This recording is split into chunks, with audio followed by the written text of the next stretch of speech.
Hi friends, இன்றைக்கி என்ன செய்ய போகிறேன்னா, இன்றைக்கி ஆட்டுக்கால் பாயா தான் செஞ்சு காட்ட போகிறேன் உங்களுக்கு. ஆட்டுக்கால் பாயா வந்து ஆப்பத்துக்கு, இட்லிக்கு, தோசைக்கு, சப்பாத்திக்கெல்லாம் ரொம்ப நல்லாயிருக்கும். இப்போ பாருங்கள், நான் வந்துட்டு ஒரு 3 ஆட்டுக்கால் வாங்கியிருக்கேன். 3 செட் ஆட்டுக்கால். அப்போ 3 ஆட்டுக்கால் வாங்கியிருக்கேன். இதை வந்து ஏற்கனவே நல்லா க்ளீனாக தான் கொடுத்துருக்காங்க. இதை வந்து இப்போ நம்ம வந்துட்டு இப்போ இதில் கொட்டிட்டு நம்ம ஒன்று க்ளீன் பண்ணிக்கலாம்.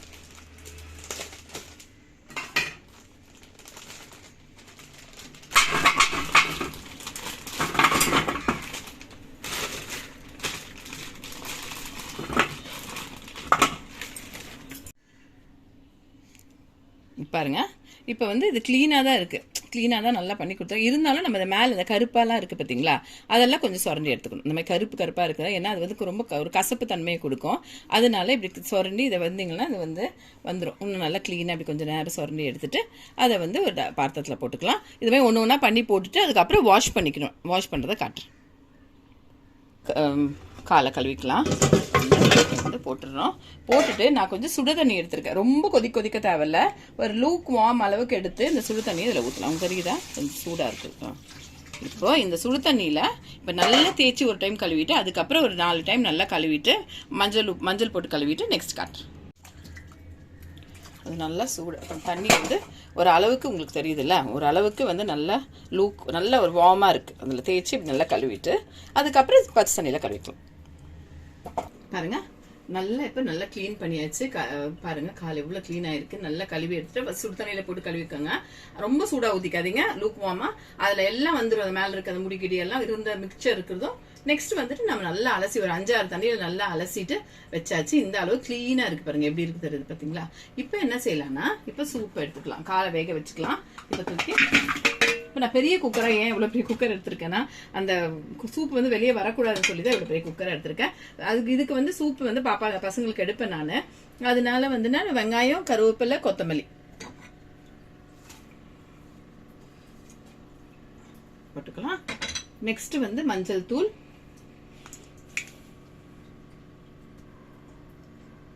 நல்லா ஒரு ஸ்பூன் போட்டுக்கோங்க. அப்புறம் வந்து பெப்பர் தூள். நான் வந்து சூப் எடுக்கிறதோட இது ஃபர்ஸ்டே போட்டு வேக வச்சுட்டு திருப்பி சூப் செய்வேன் நான். அதனால ஆட்டுக்கால் சூப் எப்பவுமே ரொம்ப நல்லா இருக்கும் இல்லையா. அப்புறமா தேவையான அளவு உப்பு. ரொம்ப உப்பு போட்டுக்காதீங்க, தேவையான அளவு கொஞ்சம் உப்பு போட்டுக்கோங்க. அவ்வளோதான்.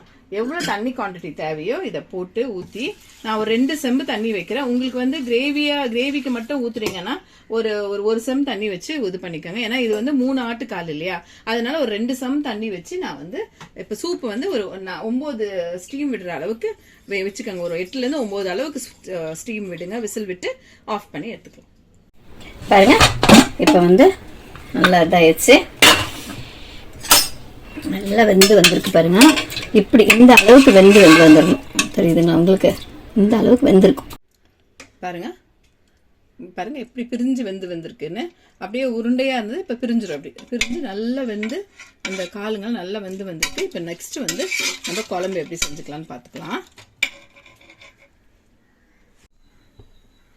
ஸ்டவ் ஆன் பண்ணிட்டு இன்னொரு குக்கர் எடுத்துக்கிட்டேன் நான். இதில் போட்டு செஞ்சுக்கலாம்னு சொல்லி இப்போ வந்து ஒரே ஒரு ஸ்டீம் தான் விட போகிறேன். மசாலா போட்டு உங்களுக்கு ஸ்டீம் வேணா விட்டுக்கலாம், இல்லைன்னா சும்மாவே கொதிய விட்டுக்கலாம். நான் நீங்கள் பாருங்க, எண்ணெய் எவ்வளோ எண்ணெய் தேவையோ ரொம்ப எண்ணெய் ஊற்றிக்காதீங்க. ஏன்னா ஆட்டுக்காலே ரொம்ப ரிச்சாக இருக்கும். ஒரு அளவுக்கு அந்த வதங்குற அளவுக்கு எண்ணெய் ஊற்றிக்கலாம்.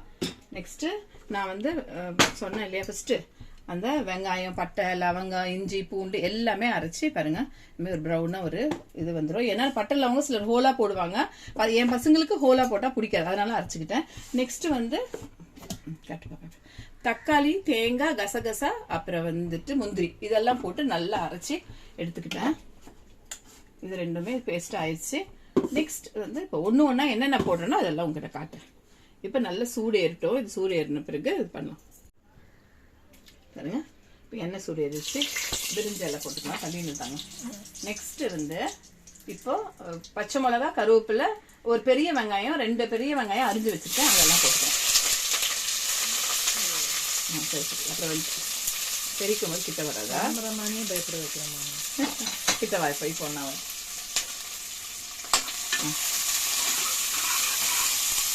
இப்போ இதை போட்டுக்கலாம். இதை போட்டு நல்லா வதக்கிக்கலாம். கொஞ்சம் ஒரு 5 மினிட்ஸ் வதக்கினா போதும். ஏன்னா நம்ம மசாலையும் போட்டு வதக்கணும். இது கூட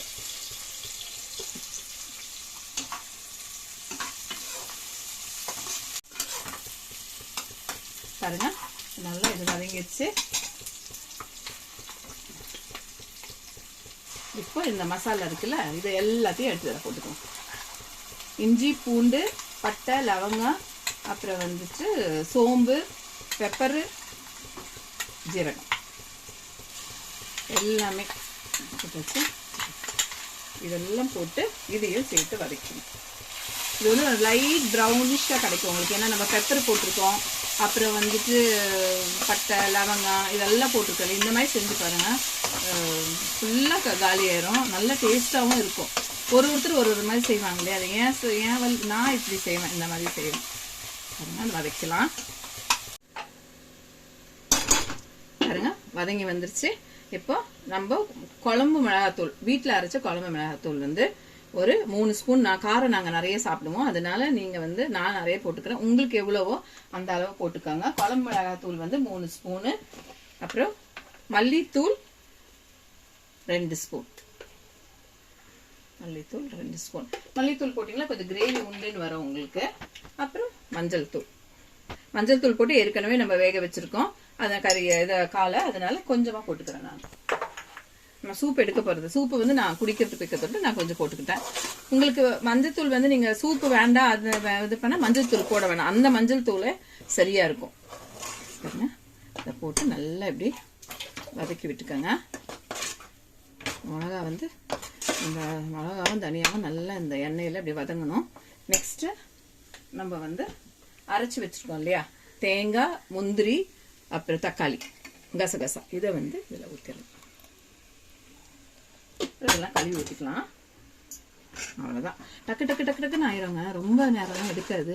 நம்ம ஐயோ பாயாவா பெரிய வேலை நினச்சிக்கவே தேவையில்ல, டக்குன்னு செஞ்சிடலாம். வெளியே போய் நம்ம நிறைய ஸ்பெண்ட் பண்ணி 1 துண்டு 2 துண்டு சாப்பிட்றதுக்கு நம்ம வீட்டில் வாங்கிட்டு வந்து நல்ல தாராளமாக உட்காந்து ஆசை தீர சாப்பிட்டுக்கலாம் நம்ம. அதனால மோஸ்ட்லி வந்து வெளியே வாங்கி சாப்பிட்றதோ வீட்டில் எப்படி செஞ்சு சாப்பிடுங்க. உங்களுக்கு எவ்வளோ ஆசை இருக்கோ அவ்வளோ ஆசை தீந்துடும். அப்போ வெளியே போய் வாங்கினா எவ்வளோ ஒரு 2 பீஸ் 3 பீஸ் தான் நம்ம சாப்பிட முடியும். ஹோல் ஃபேமிலி போனால் ஒருத்தருக்கு ஒரு 3 பீஸ். ஆனால் வீட்டிலனா ஒரு 3 கால் வாங்கியிருக்கு. இப்போ இந்த 3 காலை வந்துட்டு 4 பேர் செஞ்சு சாப்பிடும் போது நிறையவே சாப்பிட முடியும். அதனால அதை செஞ்சுக்கோங்க. பாருங்க, ஸ்டோவ் வந்து ஸ்லோவில் தான் இருக்குது, ஃபுல்லாக ஸ்லோவில் தான் வச்சுருக்கேன். நான் வெங்காயம் இஞ்சி பூண்டு வதங்கினோடனே ஸ்டோவை வந்து ஃபுல்லாக ஸ்லோவில் வச்சா தான் உங்களுக்கு இப்படி அடி பிடிக்காமல் வரும். இல்லைனா அடி பிடிச்சி அந்த குழம்போட டேஸ்ட்டே வந்து போயிடும். இப்போ நெக்ஸ்ட்டு இந்த இது அலசி அந்த தண்ணியை ஊற்றிடலாம், இந்த குக்கர் அலசி. நெக்ஸ்ட் வந்துட்டு இந்த இஞ்சி பூண்டு அரைச்சாலும் அந்த தண்ணியை இது போதும். இப்போ நீங்கள் வந்து சூப்பு நான் எடுக்கல, எனக்கு அந்த சூப்பு வேணும் வேண்டான்னு சொன்னால் தண்ணி ஊற்ற தேவையில்லை. நீங்கள் வந்து இது அந்த சூப்பே அப்படியே ஊற்றிக்கிட்டிங்களா போதும், அந்த தண்ணியே போதும். ரொம்ப தண்ணியாக வச்சாலும் நல்லா இருக்காது. இது ஒரு அளவுக்கு கொஞ்சம் திக்காக இருக்கணும், ரொம்ப திக்காக வச்சா நல்லா இருக்காது. நெக்ஸ்ட் கறியை போட்டுடலாம். இப்போ ஸ்டோவ் ஃபாஸ்ட் பண்ணிக்கோங்க. பண்ணிவிட்டு இந்த கிரேவியை நீங்கள் பார்த்தாலே தெரியும் உங்களுக்கு எப்படி இருக்குன்னு. ஒரு மாதிரி லைட் ப்ரௌனிஷாக தான் இருக்கும். இன்னும் கால் போட்டோன்னே அப்படியே தூக்கியும் கொட்டிடலாம். மேலே தெளிக்கும்னு சொல்லி பாப்பா நிற்கிறான்னு சொல்லி நான் தூக்கி கொட்டல, அப்படியே தூக்கி கொட்டிட்டேன். நான் சூப் எடுத்துட்டேன். சூப் வந்து பசங்களுக்கு வந்து இது பண்ணுறது சூப் எடுத்துட்டேன். நல்லா வெந்திருக்கு. கறி வந்துட்டு உங்களுக்கு நீங்கள் பார்த்தீங்கனாலே தெரியும். அங்கே பாருங்க எப்படி வெந்திருக்குன்னு. இப்போ நான் வந்துட்டு இதை வந்துட்டு அப்படியே தான் கொதி விட போகிறேன். ஸ்டீம் போட போகிறதுல ஒரு 10 நிமிஷம் கொதிச்சிச்சுனாலே போதும். கொஞ்சம் கண்டிப்பாக பாப்பா நான் அதை கொட்டுறேன்.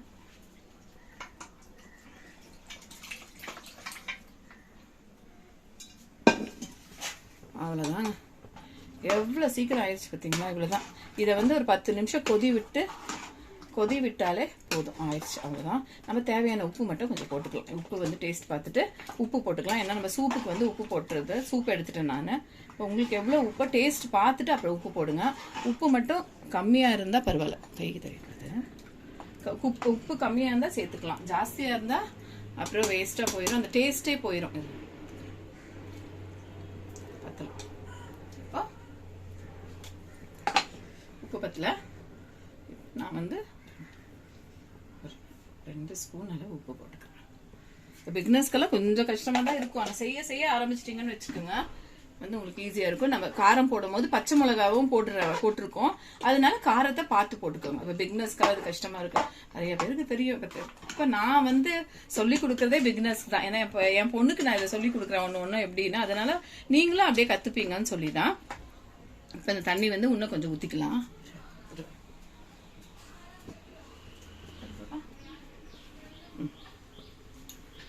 தண்ணி ரொம்ப திக்கா இருக்கு. இப்போ நான் இன்னும் கொஞ்சம் தண்ணி ஊற்றிக்கிறேன். இப்போ இன்னைக்கு வந்து நான் ஆப்பமும் இட்லியும் தான் செய்ய போகிறேன். நான் இட்லி இப்போ வைக்கிறேன், ஆப்பமும் இட்லியும் செய்ய போகிறேன்.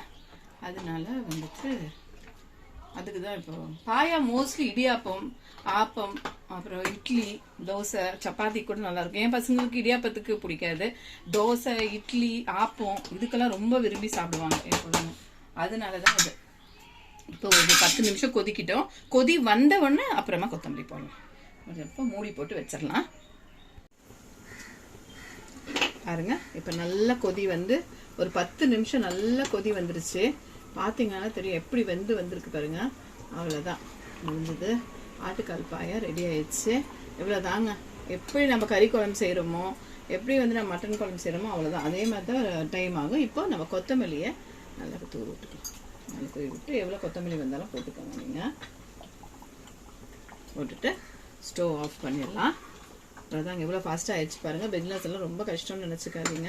இது மாதிரி வீட்டில் வாங்கி டக்குன்னு ஒரு 8 ஸ்டீம் விட்டோமா, முடிஞ்சது, கொதிக்க வச்சு எடுத்தோமா, இந்த மாதிரி பாருங்கள் எப்படி பிரிஞ்சு இருக்குது பார்த்தீங்களா. இது மாதிரி இருக்கணும். நல்லா சதை உள்ளதான் வாங்கிக்கோங்க. இந்த மாதிரி சதை உள்ளதான் வாங்கினீங்கன்னா உங்களுக்கு வந்து டேஸ்ட் நல்லா இருக்கும். சதை உள்ளதான் வாங்கினீங்கன்னா நல்ல சதை இருக்கும். இப்போ சர்வ் பண்ணிக்கலாம். இப்போ பாருங்கள் இட்லியும் ஆயிடுச்சு. இட்லியும் ரெடி பண்ணிட்டேன். நான் சைடில் வச்சுட்டேன். இட்லி இன்னைக்கு இட்லி பாயா அப்புறம் ஆப்பம் வந்து சுட்டு கொடுத்துருவேன். நான் பசங்களுக்கு இட்லி கூட ஆப்பத்து கூட தான் ரொம்ப பிடிக்கும், அதனால இது செஞ்சுட்டேன்.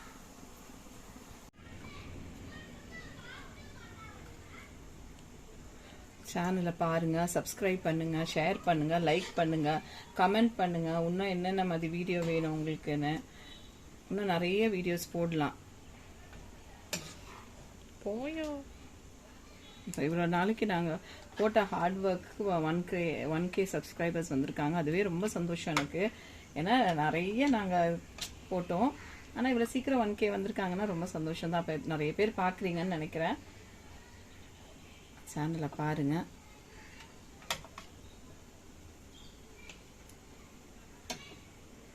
அவ்வளோதான். இருப்பா.